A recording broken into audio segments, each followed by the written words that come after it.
Hi, I'm Zoe, a product manager on the Flutter team. We've partnered with the Google News Initiative in releasing the Flutter News Toolkit, a free, pre-built Flutter app template to accelerate news application development. We have a few early adopters, and I'm excited to share that some of them have built iOS and Android applications in as little as 6 weeks. Today, we will show you why we created the Flutter News Toolkit, what features it includes, and how to create a starter news app within 30 minutes. The way we consume the news has changed significantly over the last 20 years.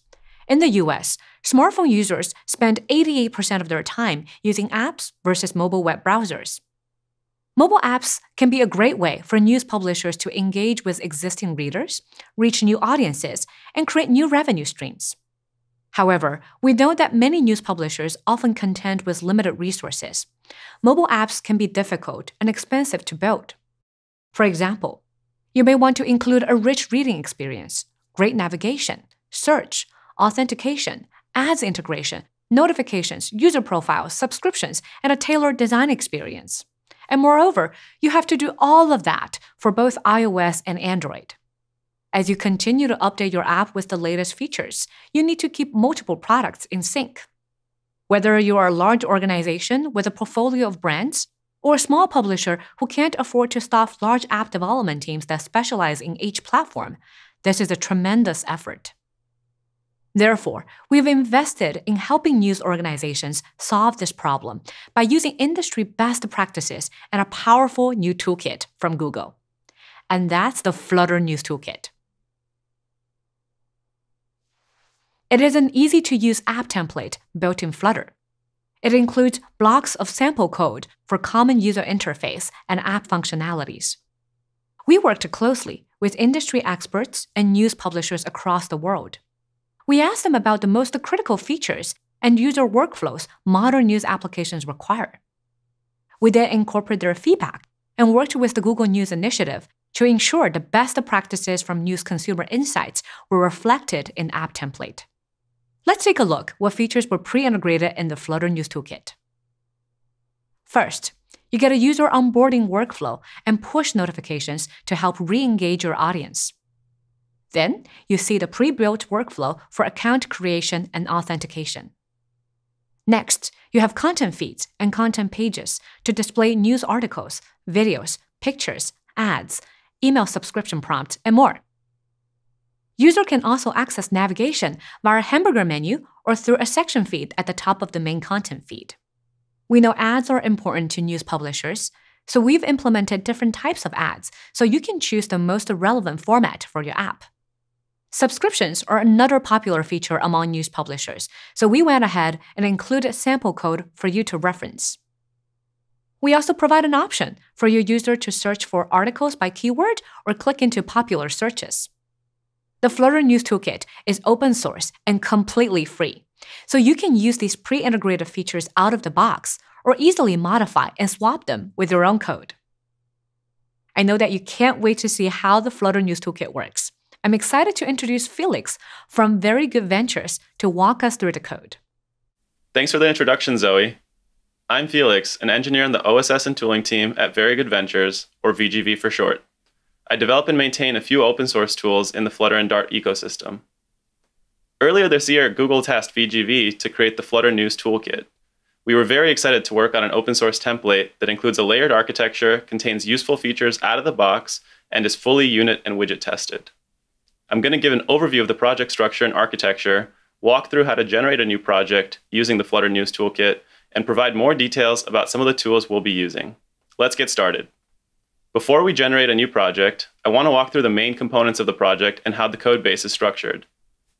The Flutter News Toolkit project contains 2 parts, a Flutter mobile application and a DartFrog server, which is responsible for returning content for things like newsfeed, article details, and more. The entire project is written in Dart, which allows us to share code, tooling, and have a consistent development experience.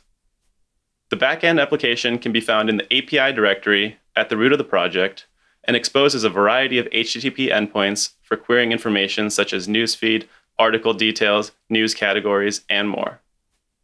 If we take a closer look at the backend folder structure, we'll see there is a lib directory, a routes directory, a packages directory, and a docs directory. The lib directory contains the source code for logic executed on the server, as well as models for the request and response payloads.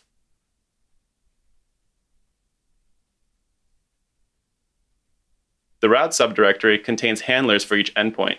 Since we're using DartFrog, the directory structure of the routes folder maps to the endpoints that are exposed by the server.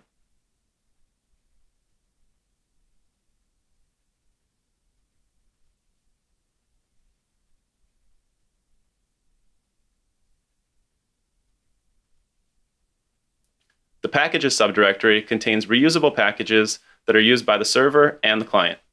In this case, we have a single package called newsblocks, which provides Dart representations of reusable news components, often referred to as blocks. Newsblocks describe the format of article data, which is returned from the backend. This will be transformed into UI components on the front end via another package called newsblocks UI. We'll come back to this later. For example, the news feed is represented by multiple news blocks. Lastly, the docs directory contains an API blueprint documenting each endpoint, the required parameters, responses, status codes, and more.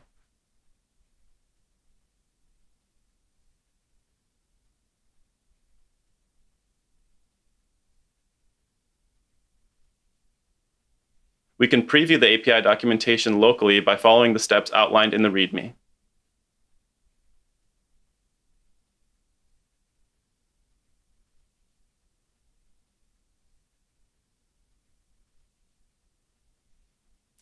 It's important to note that all data returned by the backend comes from a news data source. The project contains both the news data source interface as well as a concrete implementation which uses mock data. Generally, if we want to modify the data being returned by the backend, we'll need to make changes to the news data source implementation. If we want to modify the endpoints exposed by the backend, we'll need to adjust the routes.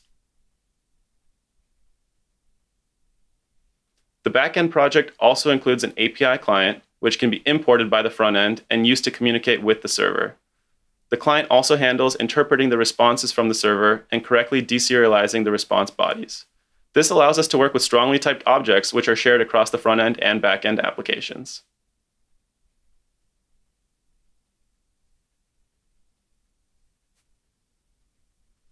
Now let's take a look at the front end Flutter application. The Flutter application contains a lib directory organized by features and a packages directory which contains data providers, repositories, and reusable UI component libraries. At a high level, the Flutter application is split into 3 layers. At the top and closest to the user is the application layer, which consists of presentation and business logic. The various features in the lib directory make up the majority of this layer. The application layer is responsible for rendering what the user sees, reacting to user input, and adjusting the state of the UI accordingly. The Flutter News Toolkit uses the block library for state management. The block library makes it easy to separate presentation logic from business logic and facilitates predictable state changes that are easy to test. For more information about the block library, visit blocklibrary.dev. Below the application layer sits the domain layer, which consists of repositories. The responsibility of the domain layer is to compose data from one or more sources into domain models that can be consumed by the application layer. And finally, at the core of our app rests the data layer. This layer consists of components that provide raw data from various sources. For example, the API client for the DartFrog backend belongs in this layer. To recap, the lib directory contains feature modules such as login, feed, article, etc. And each feature generally consists of a view, which is responsible for rendering its UI, and a block, which is responsible for managing its state. The state of any given feature in our application usually depends on one or more repositories from the packages directory. And lastly, repositories usually depend on one or more data providers. This layered architecture is designed to provide flexibility, improve maintainability of the project, and serves as a solid foundation to build your application upon. The Flutter app also includes support for flavors, and by default includes a development and production flavor. We'll take a look at how to customize flavors later on. The Flutter app contains an entry point for each flavor under lib/main. This is where flavor-specific configurations live, and the Bootstrap directory contains all common startup logic. The project uses GitHub workflows for continuous integration. You can find all of the workflows in the .github/workflows directory at the root of the project. Each module has a corresponding workflow, which runs whenever a pull request is created containing changes to the module. The workflow ensures that the changes are formatted, linted, tested, and more. For more information, visit the link below to learn about GitHub Actions. Now that we have a high-level overview of the project structure, let's dive in and generate our own custom news app using the Flutter News Toolkit. In order to generate a new project, we'll first need to make sure we have Flutter and Dart installed on our machine. The News Toolkit runs on the stable channel of Flutter. We'll also need to install Mason to help us with the generation step. Mason is an open source tool which allows developers to create and consume reusable templates called bricks. Mason allows us to create customizable templates where users can specify many variables upfront to generate a personalized project via the Mason command line tool. This way, users do not need to clone a GitHub repo and manually find and replace variables themselves. Mason does this all for you.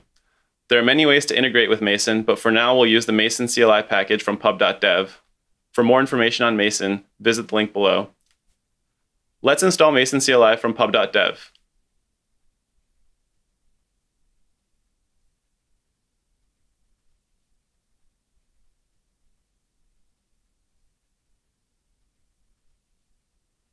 Next, we can install the Flutter News template from BrickHub.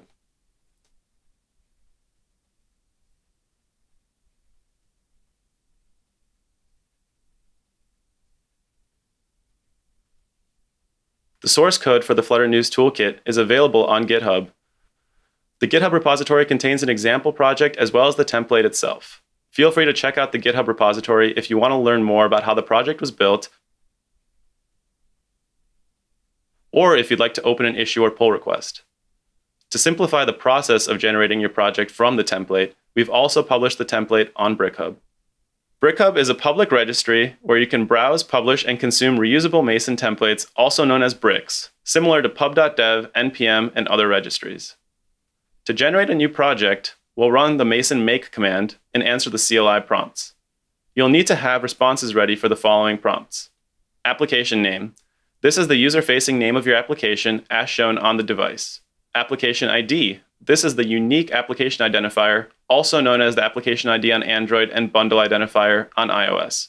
Code owners, a list of GitHub users that you want to add as code owners to the repository. Flavors, the desired set of build flavors for your application. We include 2 flavors by default, development and production. After answering these questions, our custom application will be generated. We'll need to configure a few more steps before we can get our news app up and running. Our application uses Firebase for a few features, including authentication. Create a new Firebase project with an iOS and Android application for each flavor.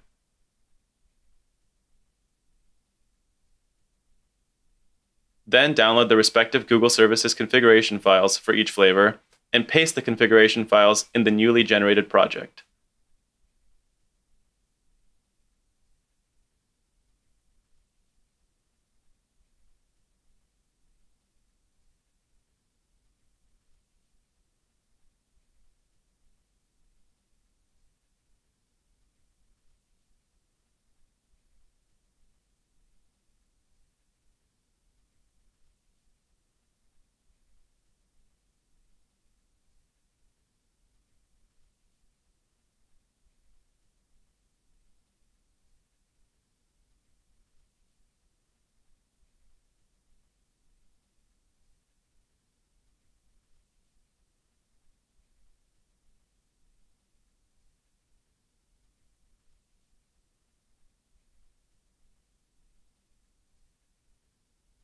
On Android, look for the following placeholder.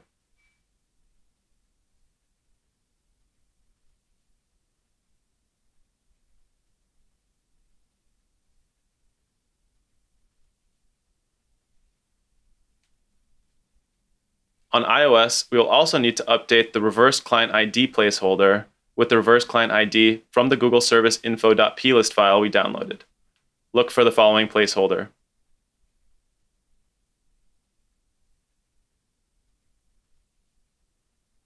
Note that in the iOS project file, we have a debug and release configuration per flavor, so be sure to update both debug and release configurations.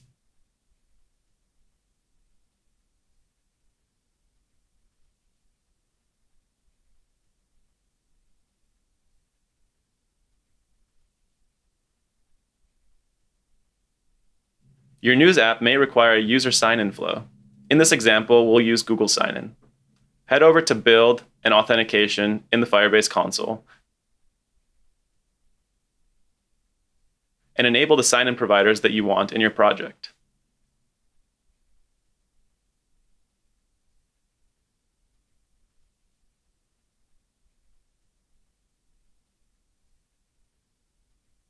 We know that ads are important to many news publishers, so the generated application includes the Google Mobile Ads SDK, which supports both AdMob and Ad Manager. Your project will be pre-configured with a variety of ad types, including banner, interstitial, sticky, and more. The project comes with test AdMob IDs that display test ads in the application. You will need to configure your own AdMob or Ad Manager project and replace the test IDs in the codebase in order to incorporate real ads into your application. On Android, edit the AdMob app ID value located in the strings.xml file per flavor.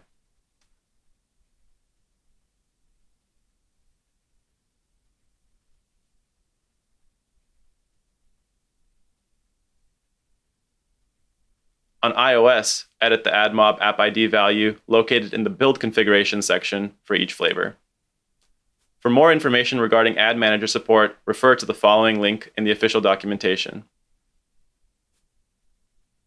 Woohoo! Configuration is complete. Now we're ready to run our new application. As we mentioned earlier, our new application contains two parts, a Flutter mobile app and a DartFrog server, which is responsible for returning content for things like newsfeed, article details, and more. Let's take a closer look at DartFrog.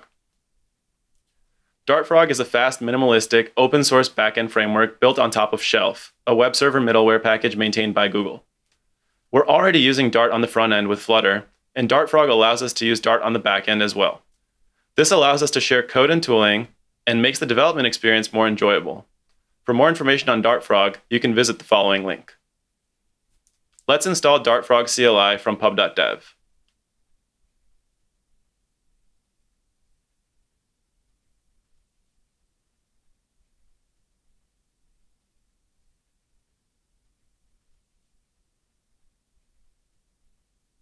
From the API directory in our project, we can run dartpub get to install the dependencies, followed by dartfrog dev to start a development server. The server will be running on localhost port 8080 by default. Now let's see our app in action. We'll need to open the project in an IDE like VS Code or Android Studio.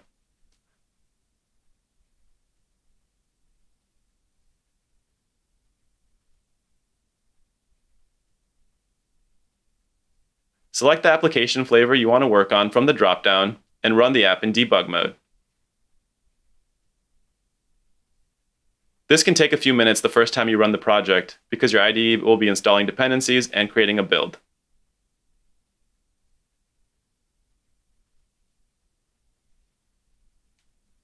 Yay, our app is running. Let's dive into some of the features that you get out of the box.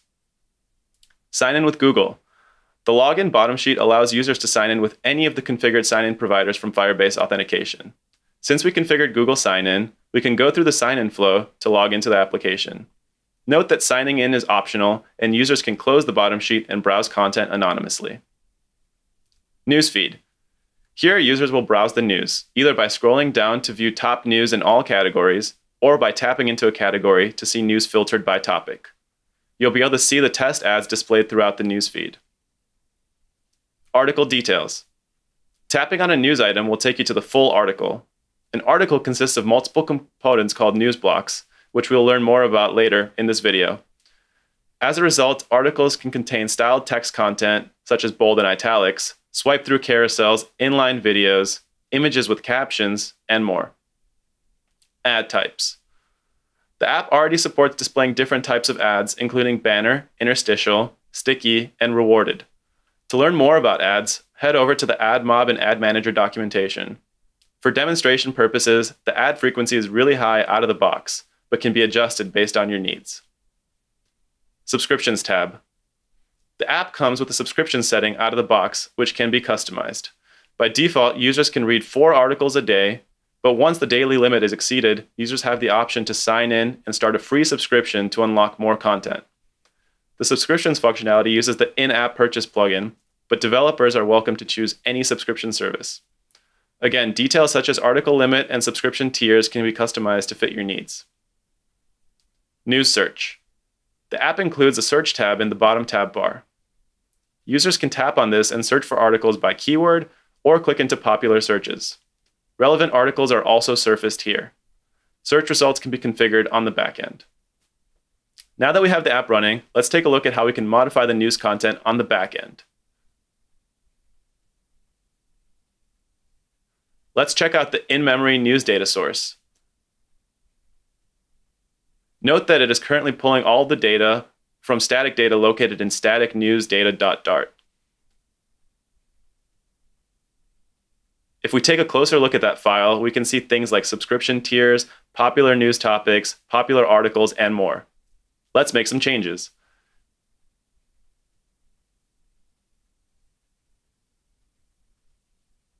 If we take a look at the news data source interface, we'll see a method called getFeed, which is responsible for returning the newsfeed content. In the in-memory news data source, the getFeed implementation is using the _newsfeed data object located in static-news-data.dart. The _newsfeed data is just a map of news categories to lists of news stories. Let's add a news block to the top news article feed. In the top newsfeed blocks, we can add or remove news blocks to customize the newsfeed in the application. Let's change the title of the section header block from breaking news to top headlines.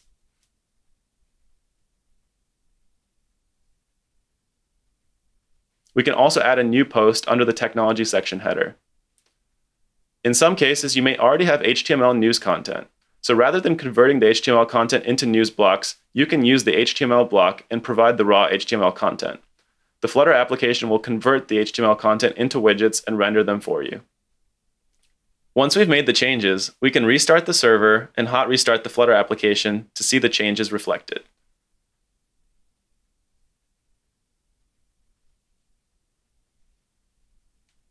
To integrate with your own custom news data from an existing source, create a new news data source class, which implements the news data source interface, and implement the public methods.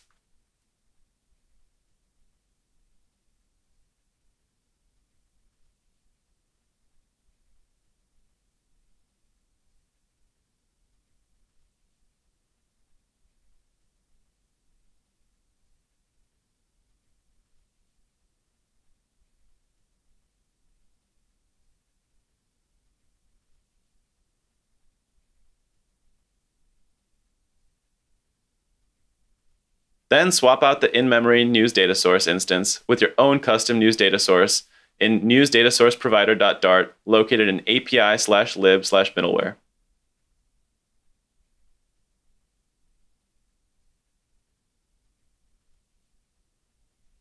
I hope this walkthrough has helped provide you and your team with the tools and context needed to build your own news application. Thanks. Back to you, Zoe. Thank you, Felix. That was a very quick walkthrough. So if you want more details, please check out the link below for written documentation. Although the Flutter News Toolkit was originally designed for news organizations, in fact, anyone who wants to create flow-based content can use the sample code.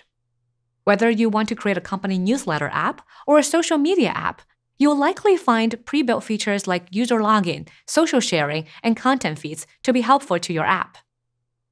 I hope you enjoy building apps with Flutter, and don't forget to check our website below where you can find links to documentation and more. Thank you.